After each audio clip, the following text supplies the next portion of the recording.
manay, isang magandang araw sa ating lahat. Kamusta kayo dyan?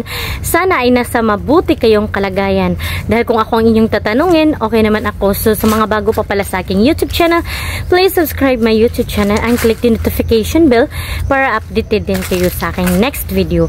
So ngayong araw mga manay, andito ako ngayon sa bukid kasi may kukunin kami ni Mr. Kasama ko pala si Mr. ngayon. At saka plano ko din na mag-hunting mushroom tayo.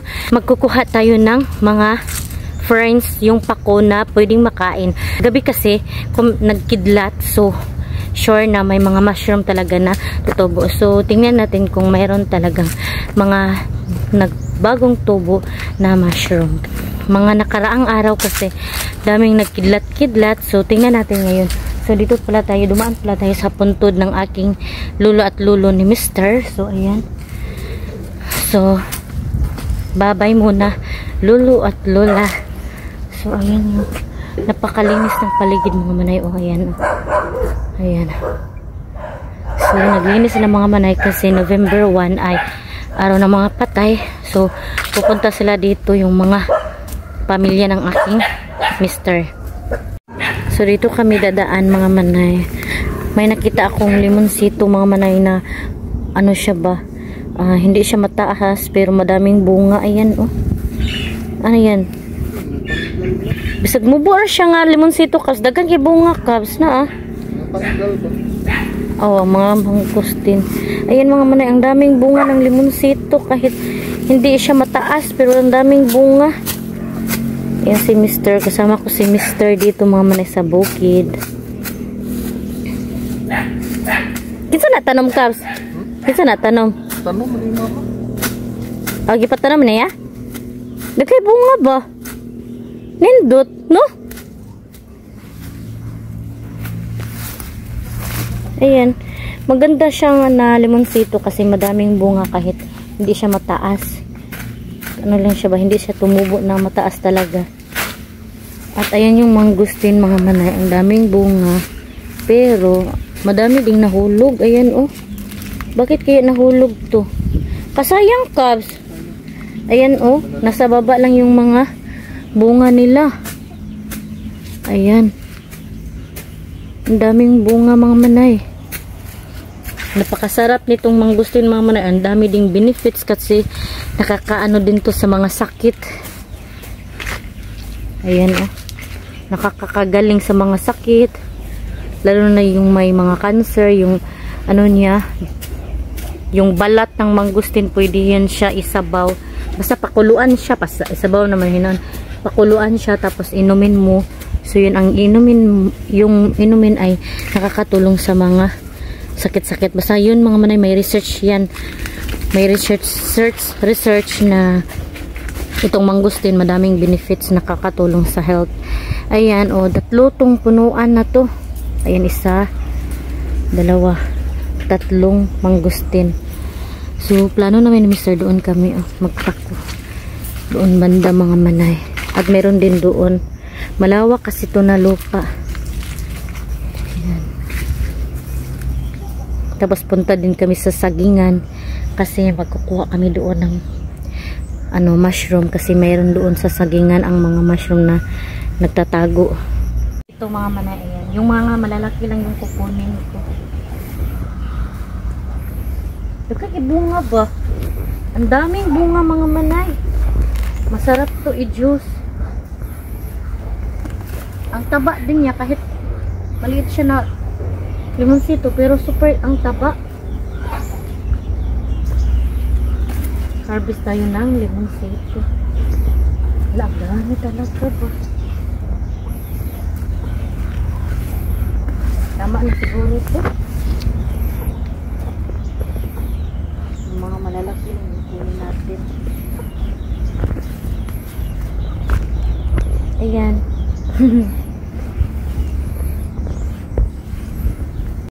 Ayan mga manay yung nakuha ko. Madami din pala oh. Kahit ang liit niya mga manay pero ang daming bunga.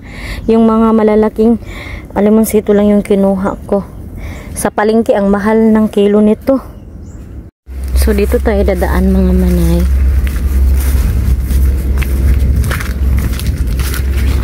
So sobrang putik dito. Ayan, kasi may naghawol dito eh.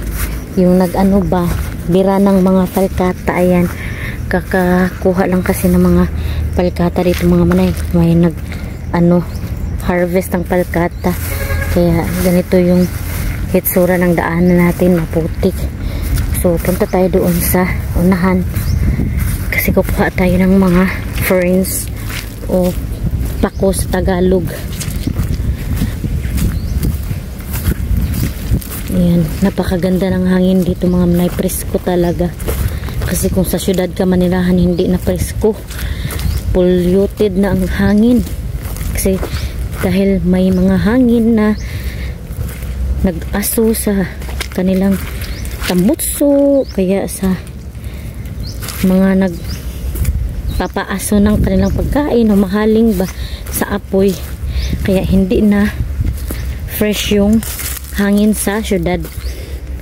So dito tayo dadaan, napakaputik mga manay. Ayan dati yung pagpunta ko hindi ganito ang hitsura, ngayon ay iba na yung hitsura. Ang dami ng mga putol na kahoy, yung palkata. Ayan hala, nasira yung yung pagkukunan ng mga ferns. Ayan mga manay kasi may mga palkata na natumba, pero mayroon pa namang mga ferns na natira. So try natin punta doon at baka may makuha din tayong mga mushroom, kasi kagabi umuulan din at nakikidlat. So try natin, buti na lang nagbutas ako mga manay. Ayan super putik ng butas natin. Kaya kapag pupunta tayo ng mga bukid, magbutas talaga. Kailangan ko din itong mga manay, kailangan kong magpunta ng bukid kasi exercise to eh. Palati lang tayo na sa bahay, kasi sa bahay 4 na sulok lang yung makikita natin, tsaka pabalik-balik lang yung mga gawain, hindi tayo maano ng mga exercise. So ayan mga manay, may nakita na akong pako. Ayan, diba?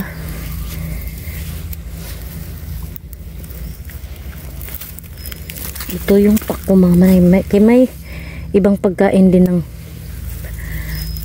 fern. Ay, may ibang forma din na ng ferns mga manay. Pako. Basta yung masinaw, hindi siya pwede kainin. Pag ito na dahon ay ito yung kinakain na pako. Kasi madaming klase ng ferns na pwede mong kainin. Dami dito. Diba? Libreng ulam na tayo. Ganito sa bukid kapag pumunta ako, madami akong nakukuhang pagkain.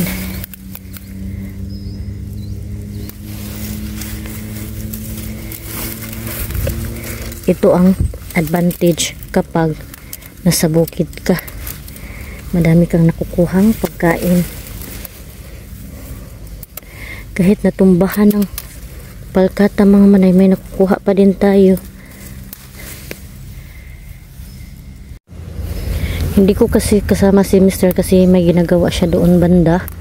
May kinukuha siyang mga dahon sa saging at saka naguna din siya mga manay, kaya nakadecide ako na ako nilang muna pupunta dito. At saka safe naman dito na place mga manay, kasi sa kanila naman to na area, so walang magbinuang sa atin dito.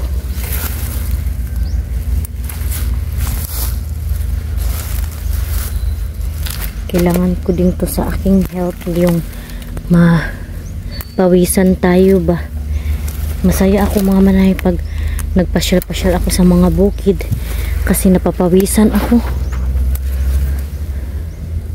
Di tulad sa bahay, wala talaga akong masyadong pawis doon. Ayan, ang dami Ito yung masarap mga manay, fresh talaga. Yan, bagong tubo.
So yan, madami-dami na akong nakuha mga manay. So ayan yung paligid na nakuhaan ko. Sayang yung iba mga manay kasi natabunan na ng mga kahoy. Pero may natira pa naman. At saka yung mga bagong, kapag kinukuhaan mo kasi yung mga pako, lalong dadami yun. Mas lalong dadami kapag ikaw ay nagha-harvest. Kaya hindi pa din mawawala yung mga pako dito. Ayan sayang dito na area. Kasi dito din ako kumukuha ng pako. Wala na ang iba kasi hinarbisan na. Ayan ang dami. Nagtapok talaga dito Ayan, ang dami. Kunin natin.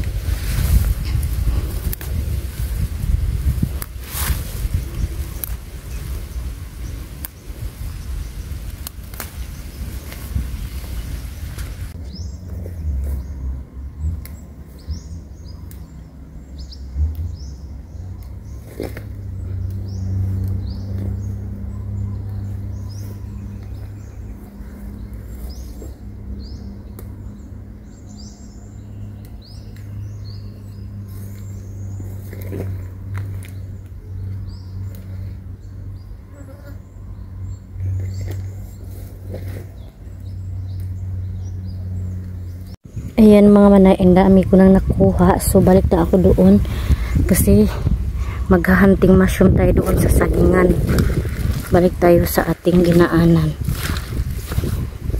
Meron kasi mga saging doon mga manay. Kasi mostly sa mga sagingan ay doon tumutubo ang mga mushroom. Ang daming kahoy mga manay. Ang sarap gawing panggatong. Sa amin doon sa probinsya mga manay, talagang napakalaking tulong ito sa amin kasi hindi na kami bumibili ng gasol. Ayan ang dami kasi madaming kahoy sa paligid ba. Ganito kapag sa bukid wala kang pirang ilalabas, manguha ka lang dito sa paligid para may panggatong. So ayan si Mr. mga manay nanguha ng luya na color yellow. Luyang dilaw. Ayan. Amad na daghan kaps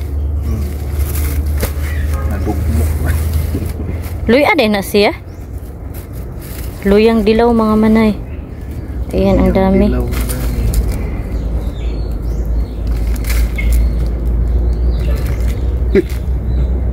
Sa mana wati dadako sa wati manay pasabot nga tambok ang yuta kanay wati.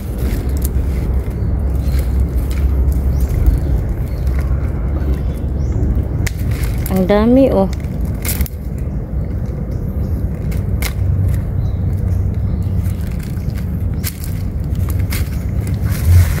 Ang daming bunga.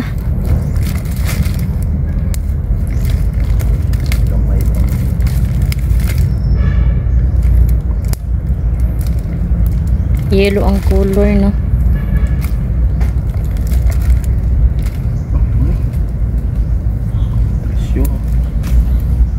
Bracelet.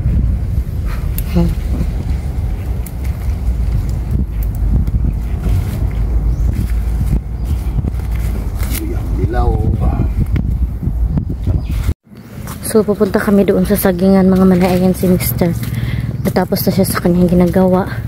So may papakita ako sa inyo na rambutan mga manay. Ayan ang daming bunga kahit hindi siya mataas pero may bunga na. Ayan. Hala ko masarap to na rambutan mga manay. Unsa pag itawag ani nga rambutan caps kanang matanggal sa liso? Maharlika to siya mga manay kasi mababa lang ba. Ayan kahit nasa baba may bunga. Ayan ang sarap ng mga prutas dito kasi kahit hindi siya mataas ay namumunga na.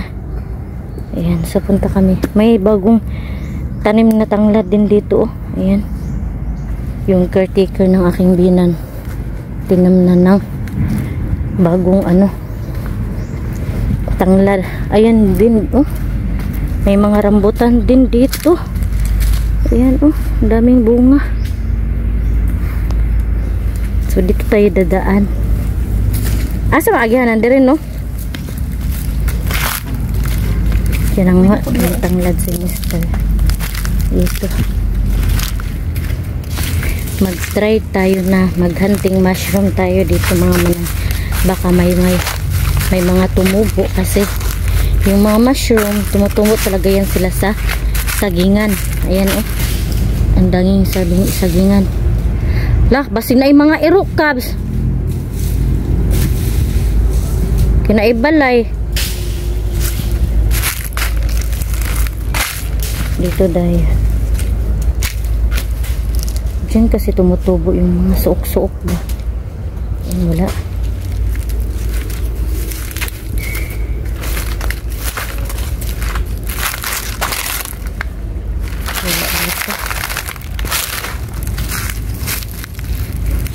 Wala din. May daanan din pala dito mga manay. May bahay kasi dyan mga manay. Baka may mga aso. Kasi yung pagpunta ko dito, may umabot sa akin na aso. Marami. Walang tumubo. Ang lawa kasi ng sagingan oh. Ayan. Try natin dito.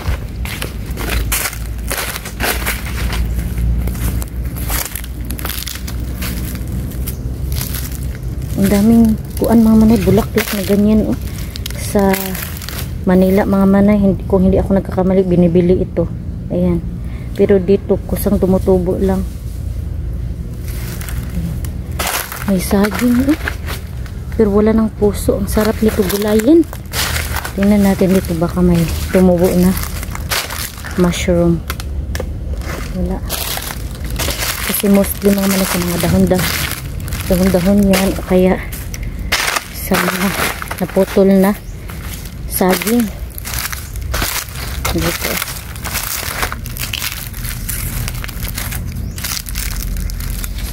Wala man eh.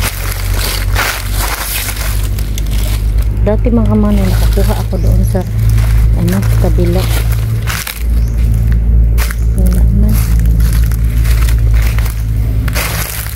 Ang lawak ng sagingan eh. Dito Kaps, inyo hagyapon Kaps. Dito ang area. Pero hinarbisan na ito mga manay ba kasi wala nang bungang saging. Ay meron pa pala. Ayan ang daming bunga. Ayan pa oh. Ang sarap magkuha ng puso mga manay kaso walang kukuha eh.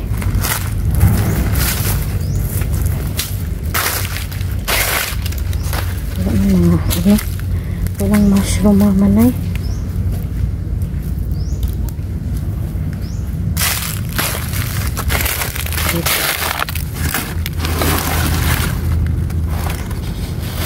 Wala. Minsan nasa ilalim siya ng dahon na laga eh.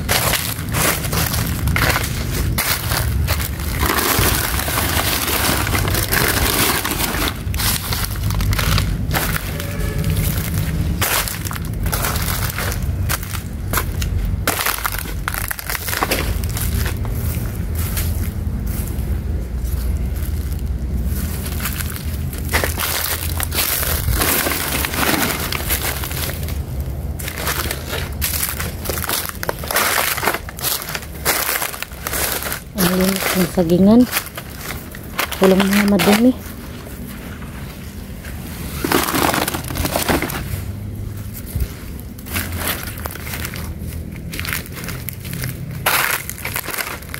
Wala man tayo makita mga manay. Ayan si Mr. Sumama din siya sa akin mga manay.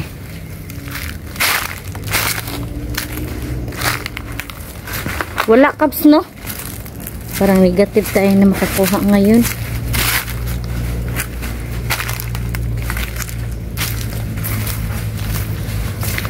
So uwi na lang tayo mga manay kasi malayo na doon eh. Ayan, oh.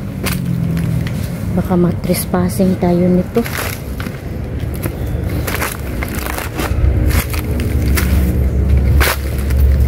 Dito tayo sa taas. Try natin.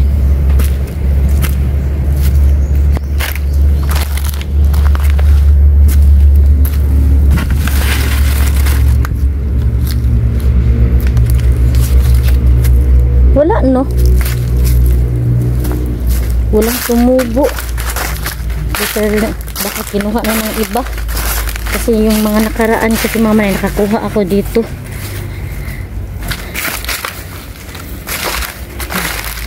Ang dami mga naputol na saging, oh. Nakuhaan na siguro to talaga ng mga mushroom. Naunahan na tayo.